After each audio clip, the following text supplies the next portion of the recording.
I knew something was wrong before I even turned off the truck. You ever get that feeling where your stomach tightens before your brain catches up, like your body already knows somebody crossed a line?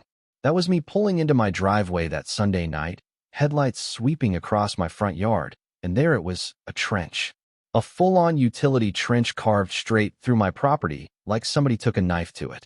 Fresh dirt piled up in long, damp mounds. Orange conduit running across the ground. Little plastic warning flags flapping around like they owned the place.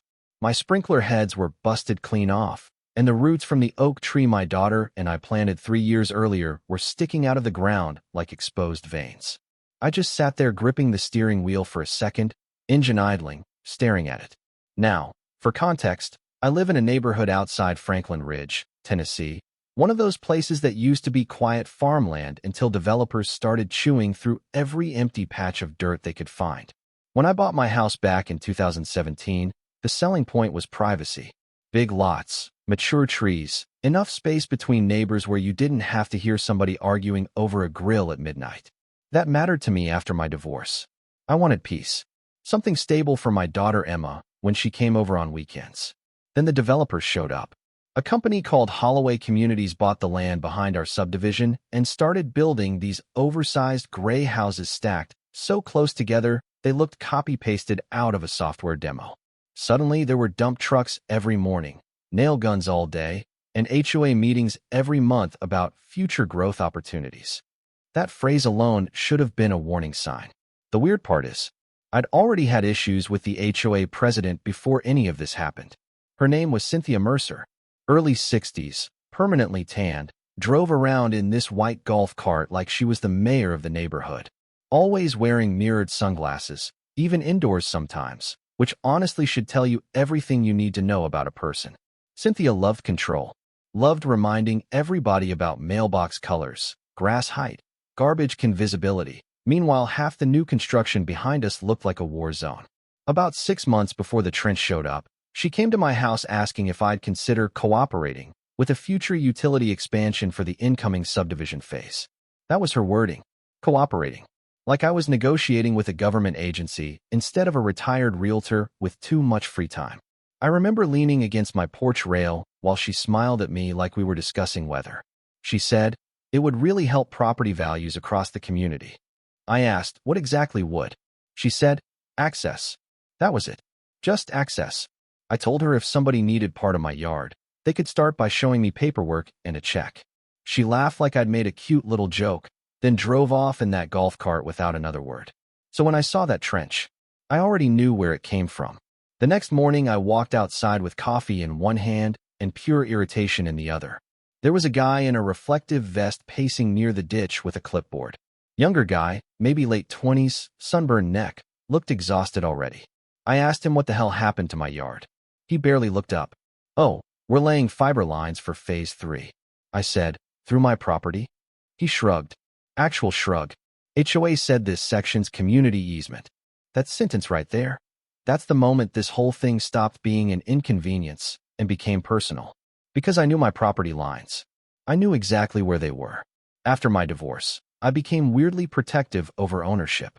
Maybe that sounds dramatic, but when you spend years rebuilding your life from scratch, your home stops being just a house. It becomes proof nobody gets to push you around anymore. I asked the guy if he had permits.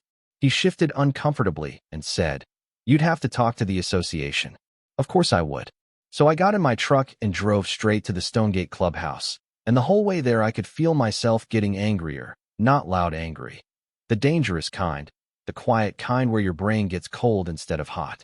And sitting inside that clubhouse office, tapping away at her laptop like she was running a Fortune 500 company instead of harassing suburban homeowners, was Cynthia Mercer. Cynthia didn't even look surprised to see me. That was the first thing that got under my skin. She just glanced up over those mirrored sunglasses and said, "Morning, Daniel," in this calm little voice like she hadn't just authorized the destruction of my yard overnight. I didn't sit down. I said, "You got people digging through my property now?" She kept typing for another couple seconds before finally closing the laptop. Slow, deliberate, like she wanted me to understand she was the one controlling the pace of the conversation. Then she folded her hands and said, It's a utility easement tied to the expansion project. I said, no, it isn't. That tiny smile appeared on her face right then. Not friendly. More like the smile somebody gives a child before correcting them. Daniel, she said, you really should educate yourself before escalating things. I actually laughed at that because I couldn't believe the arrogance. Then educate me. Show me the easement. And that's when the tone changed. She leaned back in her chair and said, we are not obligated to provide internal development documents on demand. I said, you dug through private property. She crossed her arms. You're part of an HOA community. Sometimes individual homeowners have to make sacrifices for long-term growth. That word again. Growth. These people talked about neighborhoods like they were flipping monopoly properties. I remember staring at the framed photos behind her desk, ribbon cuttings, charity golf tournaments, smiling real estate developers holding champagne glasses, and realizing this whole thing had probably been planned for months. They already decided my yard was expendable before anyone ever touched a shovel. Then Cynthia hit me with the line that really set the hook in deep. If you interfere with the project, she said, the association may pursue penalties for infrastructure delays. Penalties? Against me? For my own property? I looked at her for a second and said, you know what, Cynthia? I think you got a little too comfortable telling people what belongs to you. And for the first time, her smile slipped. Not much. Just enough. I went home, opened the fireproof safe in my closet, and pulled out every document from my home purchase. Survey maps, title paperwork, county filings, all of it. I spread everything across the kitchen table while Emma sat nearby doing homework. She looked up and asked, you okay? I told her, yes, sweetheart. Just dealing with stubborn people. She nodded like she understood more than I wanted her to. See, kids notice things. They notice when adults feel cornered. After the divorce, I promised myself Emma would never grow up watching me back down from bullies again. Not bosses, not neighbors, not anybody. So I kept digging. By noon the next day, I was sitting in the county recorder's office with an older woman named Marlene helping me pull archived plat records. Sweet lady, probably late 70s, wore cat-eye glasses on a chain around her neck. She spent 20 minutes scanning paperwork before finally turning the monitor toward me. No easement here, she said. Not current, not pending either. I asked her to double-check. She did. Nothing. Then she lowered her voice a little and said, you'd be surprised how often developers assume people won't verify records. That sentence stayed with me, because suddenly this didn't feel sloppy anymore. It felt intentional. On my way home, I called a private utility locator a contractor friend recommended. Guy named Russell. Former pipeline surveyor. Looked like he'd been chewing tobacco since birth. He showed up that afternoon with scanning equipment and spent about 40 minutes tracing the trench line. Finally, he stood up, wiped sweat off his forehead, and said, this thing's dirty. I said, dirty how? No permit tags. No county markers. No inspection flags. Honestly, looks like they skipped half the legal process. I remember this weird calm washing over me then. Like the moment a poker player realizes the other guy's bluffing. Because until then, there was still this tiny part of me wondering if maybe I missed something. Maybe there was some loophole buried in HOA paperwork nobody reads. But no, they just thought they could get away with it. That evening, my next-door neighbor Walter wandered over carrying a beer. Retired mechanic, Vietnam vet. One of those old-school guys who notices everything happening on the street before anybody else. He looked at the trench and whistled. Boy, he said, they really thought you wouldn't fight this. I asked him what he meant. Walter took a sip and said, Cynthia's been cozy with Holloway Communities for over a year now. Heard rumors they promised her consulting money after retirement from the HOA board. Now, I never proved that part. Maybe it was gossip. Maybe not. But it explained the attitude. Cynthia wasn't acting like a volunteer neighborhood president anymore. She was acting like somebody protecting an investment. That night I called an attorney named Greg Foster. Quiet guy, former Marine, specialized in property disputes. I emailed him photos of the trench, copies of my survey maps, and the county verification records. He called me back less than an hour later. His first words were, do not let them continue work. I said, that bad? He said, Daniel, if what you sent me is accurate, they trespassed, damaged private property, and excavated without authorization. They're exposed on multiple fronts. Then he paused for a second and added, honestly, this is reckless. By 8 a.m. the next morning, Greg had already filed an emergency injunction request with the County Development Office. He also sent formal notice to Holloway Communities, the excavation contractor, and the HOA board, warning them to cease operations immediately pending legal review. And that's when things got ugly. Around lunchtime, I heard engines outside and looked out the window to see 3 contractor trucks pulling up near the trench.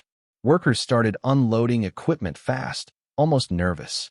One of them avoided eye contact with me completely. Then Cynthia's golf cart rolled up behind them.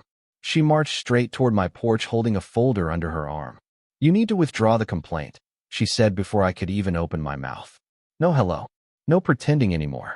I stepped outside and said, "You mean the complaint about people illegally tearing through my yard?" Her jaw tightened. "You're jeopardizing a multi-million-dollar expansion." I said, "Sounds expensive." That made her snap. "You have any idea how many families this development will support? How many businesses are tied into this project?" I said, "and somehow all that depended on stealing 6 feet of my lawn." For a second I thought she might actually scream. Instead, she stepped closer and lowered her voice. "You're making a very powerful group of people unhappy right now." There it was, the threat underneath all the polite HOA language. And weirdly enough, hearing it out loud made me less afraid. Because once somebody stops pretending to be reasonable, you stop wasting energy trying to reason with them. I looked her dead in the eye and said, "Good." Then I went back inside and shut the door in her face. About 15 minutes later, Walter texted me from across the street. "County vehicles incoming." And when I looked outside again, I saw 2 white inspection trucks pulling into my driveway with sheriff deputies right behind them. The whole street went quiet when those county trucks pulled up. You know how neighborhoods are. Curtains start moving, garage doors magically open, people suddenly finding excuses to check the mail. Within maybe 2 minutes, half the block was watching from a distance, pretending not to watch. The inspectors stepped out carrying clipboards and rolled site maps under their arms. One of them was this tall woman with steel gray hair tied back tight. Looked like she'd spent 30 years dealing with idiots and lost patience for all of them around year 5. Meanwhile, the contractor crew had completely frozen. One guy was halfway out of the excavator when the sheriff deputy raised a hand and said, "Nobody touches equipment." That sentence alone felt incredible. Cynthia walked over fast, trying to regain control of the situation before it slipped away from her completely. "There's been a misunderstanding," she said, forcing this nervous smile. "We already explained the easement issue to the homeowner." The older inspector didn't even look at her. She just asked, "Can you provide the recorded county easement documentation?" Silence. Cynthia opened the folder she brought, shuffled papers around, then closed it again. "It's tied into pending development filings." The inspector finally looked up. "So you excavated private property before approvals were finalized?" Now, I wish I could tell you Cynthia had some brilliant comeback there, but honestly, the woman just blinked a couple times behind those mirrored sunglasses like her brain suddenly lost signal. The contractor superintendent tried jumping in next. Big guy named Rick Dalton, red face, construction boots covered in mud. He pointed toward me and said, "This homeowner was informed construction might affect surrounding lots." I said, "Affecting a lot and digging through somebody's yard at night are 2 different things." The sheriff deputy actually smirked at that. Then the inspectors started walking the trench, measuring depth, taking photos, marking utility points. Every few minutes, one of them would quietly shake their head at something else they found wrong. Missing permit stakes. No environmental barriers. Improper runoff protection. It just kept stacking higher and higher. At one point, the gray-haired inspector crouched near my damaged irrigation line and said, mostly to herself, "Jesus, they really rushed this." And here's the thing people don't understand about power trips. They only work when everyone around you agrees to play along. Cynthia had spent years bossing around homeowners over trash cans and lawn edging because nobody wanted the hassle of fighting back. She got comfortable. Holloway Communities got comfortable too. They started believing money automatically erased boundaries. But laws are funny like that. Sometimes they move slow, then all at once. About an hour into the inspection, one of the county officials walked over carrying a printed notice. He handed copies to the contractor, Cynthia, and me. Official stop work order. Immediate suspension pending investigation. The look on Cynthia's face when she read it. Man, I'll probably remember that forever. Not because I hated her. Honestly, by then I almost pitied her. It was the face of somebody realizing the machine she thought protected her was suddenly backing away. She looked at me and said, "Are you happy now?" And I remember answering her real calmly, "No, I'll be happy when my yard's fixed." That one landed. The next week turned into absolute chaos for everyone involved except me. County investigators kept showing up. Holloway communities started blaming the contractors. Contractors blamed the HOA. The HOA board suddenly acted like Cynthia made every decision alone, which was pretty convenient considering half of them voted for the expansion package 6 months earlier. Then came the lawyers. Apparently, once the county started digging deeper, they found other permit irregularities tied to Phase 3 construction, drainage violations, inspection shortcuts, a whole mess of stuff nobody paid attention to while the money was flowing. And because my property became the center of the investigation, the entire expansion project got frozen. Millions of dollars stalled because somebody thought one homeowner wouldn't check paperwork. A few days later, Greg called me laughing. I said, "What?" He goes, "You know they offered to settle already?" Turns out Holloway communities wanted this buried fast. Real fast. They agreed to fully restore my property, replace the irrigation system, resod the lawn, cover legal expenses, and issue a formal trespass acknowledgement. No admission of wrongdoing, of course. Companies never apologize when lawyers are involved. But the message was clear. They lost. The actual repair process took almost 2 weeks. Every morning crews showed up quietly. No music, no loud conversations, none of that swagger they had before. They pulled every inch of orange conduit out of the ground piece by piece while I sat on my porch drinking coffee. And yeah, maybe that sounds petty, but after everything, watching them undo their own mess felt earned. One afternoon, Walter walked over again carrying another beer and stood beside me while workers flattened fresh sod into place. He nodded toward the crews and said, "Whole neighborhood's talking about you." I laughed. "Good or bad?" Walter shrugged. "Depends who you ask. Some folks think you protected everybody's property rights. Others think you stalled progress over a strip of grass." Honestly, that part stuck with me more than I expected, because he wasn't wrong. Over the next month, I started noticing little changes around the neighborhood. Some people waved at me more than before. Others avoided eye contact completely. Cynthia disappeared from HOA meetings after that. Rumor was she resigned before the board could vote her out. But the subdivision expansion eventually resumed through a different route that avoided private lots altogether, which means they could have done it legally from the start. That's the part that still bothers me sometimes. None of this had to happen. Nobody needed threats, lawsuits, deputies, inspectors, none of it. They just got greedy and figured regular people wouldn't push back if they sounded official enough. And maybe most people wouldn't. Maybe that's why these situations happen in the first place. A month after everything ended, Emma came over for the weekend, and we planted a new oak tree near the repaired section of yard. Smaller one this time. Easier to protect. While we were packing dirt around the roots, she looked up at me and asked, "Did you win?" I remember thinking about that question for a second. Then I told her, "I think I just stopped somebody from thinking they could do whatever they wanted. And honestly, maybe that's better. So now I'm curious what you would have done in my position. Would you have fought the HOA and risked becoming the neighborhood villain? Or would you have let the project go through to keep the peace?